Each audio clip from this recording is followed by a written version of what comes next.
Welcome to Protagonist Pub. My name is Tammy, and this is where characters gather.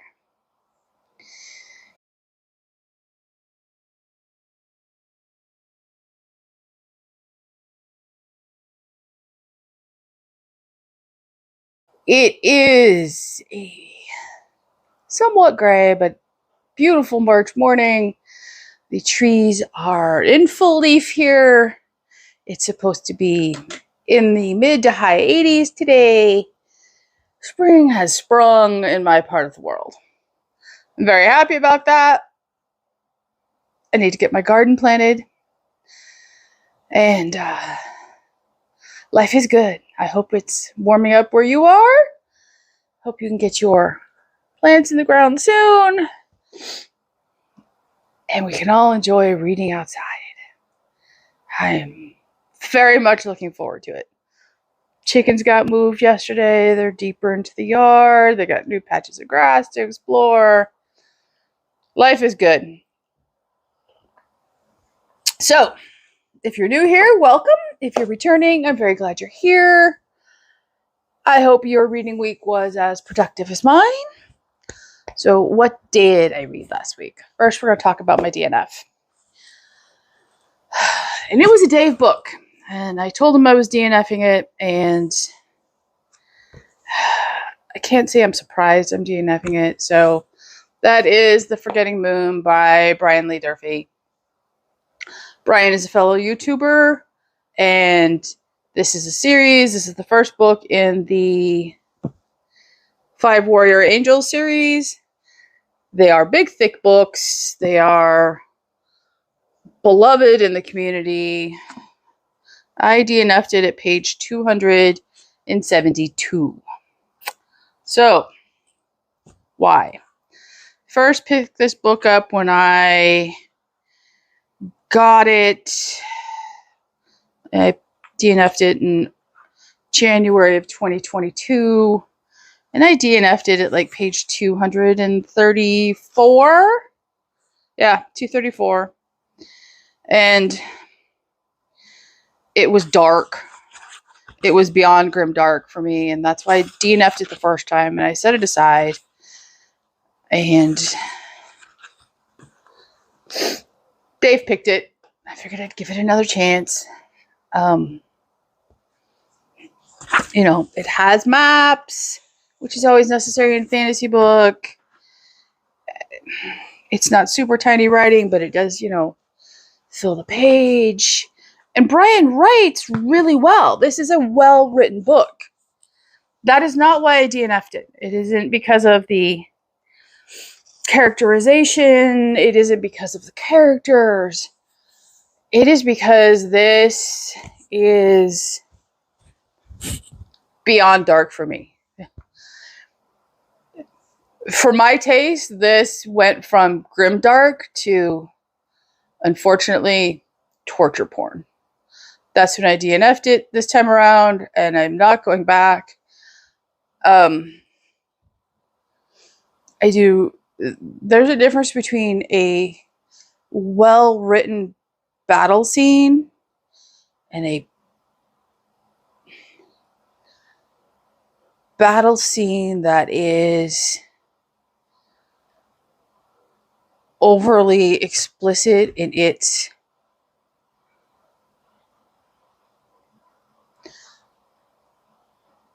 treatment of the other side. I'm just going to leave it at that.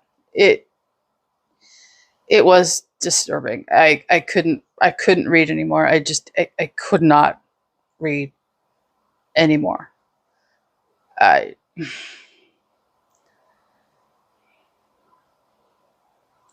Yeah. So that was my only DNF of the week. It is admittedly the last thing I read this weekend. I needed a break after that. Started fresh this morning, so just know that in advance. Okay, so what did I read next? Next was a library book. That was Exile by Sharon Messenger. This is book 2 in the Keeper of the Lost Cities series. This is middle grade. It is 568 pages, so it's a nice big chunky middle grade book. And I read book 1 in the series last year. I will link that video down below. I will tell you, my opinion has not changed. It is better than Harry Potter. This book picks up about 3 weeks after the first book ends. And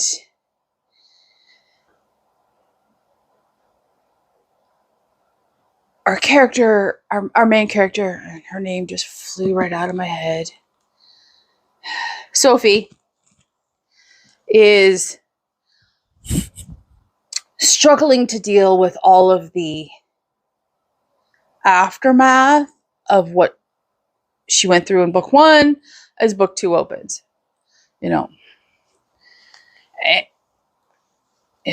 She has new adoptive parents. She realizes her first 12 years of her life were a lie. And she's trying to process all of that information. It doesn't skip it. It deals with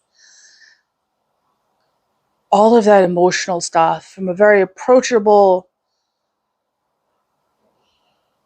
viewpoint that's age appropriate. And school year hasn't started when the book opens. It's still clearly summer vacation. And Sophie, gets involved in yet another thing. And she goes on this great big grand adventure. And once again, the weight of her new world rests on her wee little shoulders. And it's just a better story. I love Harry Potter. Don't get me wrong. I am not taking anything away from Harry Potter and the joy of reading it has sparked an entire generation when they stood outside Barnes & Noble. However, I think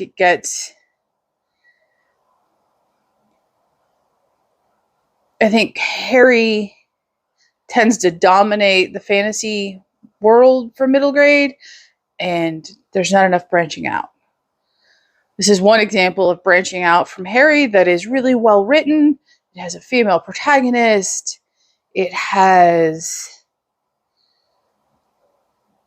some very adult topics that are approached from a middle grade perspective that is well done. The writing doesn't talk down to a middle grade level. It is just a fun, adventurous read that is an easy recommendation. It's clean. I can't even believe I have to say it's clean for a middle grade read. There's no swearing. There's nothing bad in these books. And it's just fun. Will I continue the series? Absolutely. The 9 or 10 book series at this point. They're all chunky. They're all, the first 2 have been so well written that it's just an easy recommendation, especially if you're looking for a book for your daughter that has a female protagonist that, stands up for herself and is going through struggles and is she pretty? Does she really have friends? All those things young girls struggle with. Sophie struggles with and comes out on top. And it's just an easy recommendation. It is still, I think, I prefer it to Harry Potter. Will I read book 3? Absolutely. Will it be this month? Probably not. So we'll see. So the last book I finished this month was I would have read this level in early middle grade. Our main protagonist turned 16 in the book, so it's probably outside the range for a lot of middle graders, but that was Eragon by Christopher Paolini. This is the first book in the Inheritance Cycle series. It was a Dave pick, so I knocked 2 Dave books off this week. Go Tammy. And I loved this. No, I absolutely love this. I have books 2 through 4 sitting on my shelf. Book 5 is being purchased here shortly. I loved this book.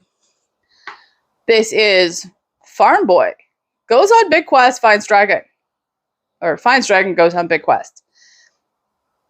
There are so many fantasy tropes in here, but they're good. It's good. And you can see the influence of Wheel of Time, and there are so many things are easily recognizable, but they're twisted just enough to make them unique in their own right. I loved this book. I loved everything about it. It was just for me, I read it over 2 days.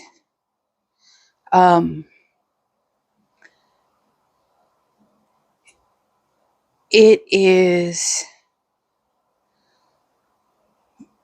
a great adventure. It is discovering who you are. There's, a dragon involved. There's loss. There's found friends. There's found heritage. There's the evil ruler.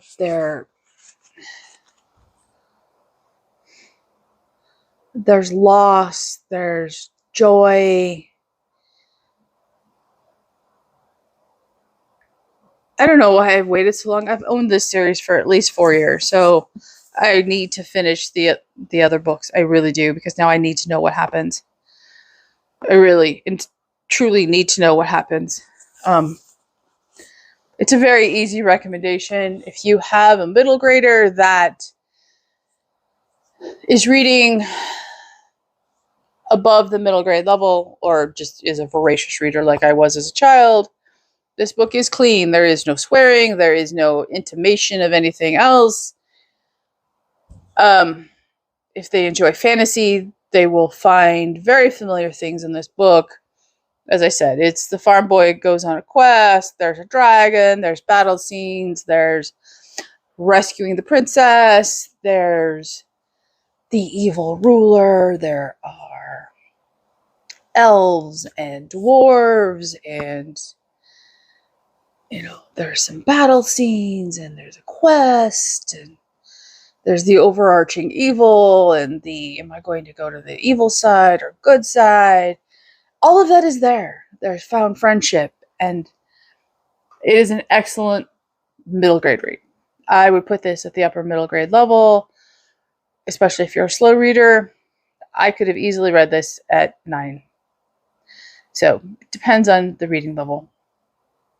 But it's an easy recommendation, and because I own them all in hardback, I'm not getting rid of them. So, if a book stays on my shelf, I truly liked it. So, what am I going to read, or am I reading? So, I have started my reread of Recorder. I'm reading this much slower than I did last year, because it is a reread for me. I'm reading about 2 chapters a day. And they're short chapters, so it's easy to do. As you know, I don't normally reread. Thus, it fits the March Madness theme for me. I will tell you that upon reread, I understand the significance of things that I didn't understand the significance of when I read it the first time, because the trilogy wasn't complete. I hadn't finished the trilogy. I didn't know these things would be, important when I read them. Upon reread, though, I do know their importance, and I have got to tell you that Kathy has made a truly marvelously interconnected world that is so well plotted that things that happen in book 1 truly pay off in book 3. And I knew it was a fabulously written book when I read it last year. This year, I truly understand just how fabulous it really is. So what else am I reading? This morning, I started Revenge of the Dwarves by Marcus Heights. This is book 3 in the Dwarves series. I know it has a name. I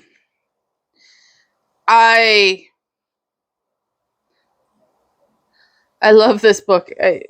I'm 20 odd pages in. I'm right back in the thick of it.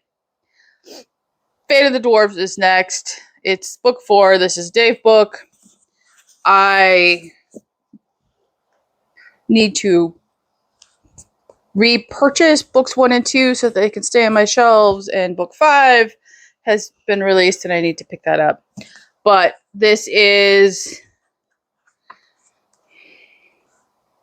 translated from the German, and it is on the grimmer side of fantasy, so a lot of you won't read this.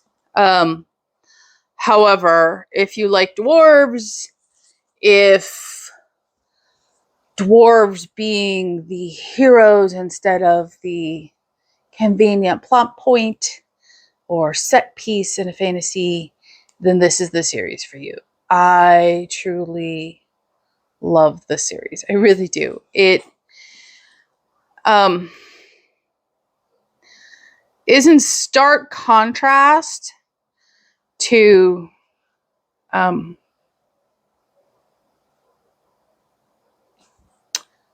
Brian's book that I talked about earlier in the video, and that there's already been a battle scene. I'm 20 pages in, and there was no it wasn't overly descriptive. It wasn't torturous in its description, and it wasn't just horrifically, violent. Was there a battle scene? Yes. Is it any worse than you read in Lord of the Rings or Wheel of Time? No. I can handle that. That wasn't a problem. And there are many battle scenes in these books, and they never bothered me. So, yes, I would put it, starting into the grimdark subgenre of fantasy, but I wouldn't say it's horrifically grim. And that is probably what I'm going to read this week. I have a very busy week. If I get everything done on the list that's in my head, I'll be shocked if I have any time to read this week, to be honest. I know I'm going to read, but this one is 777 pages. And I have a very busy week. I have stuff that needs to be planted, and the house needs to be spring cleaned. And so it's a busy week here. So we will see what I get read this week. What did you read this week? Leave a comment down below, like and subscribe, and I will see you here next week at the Protagonist Pub.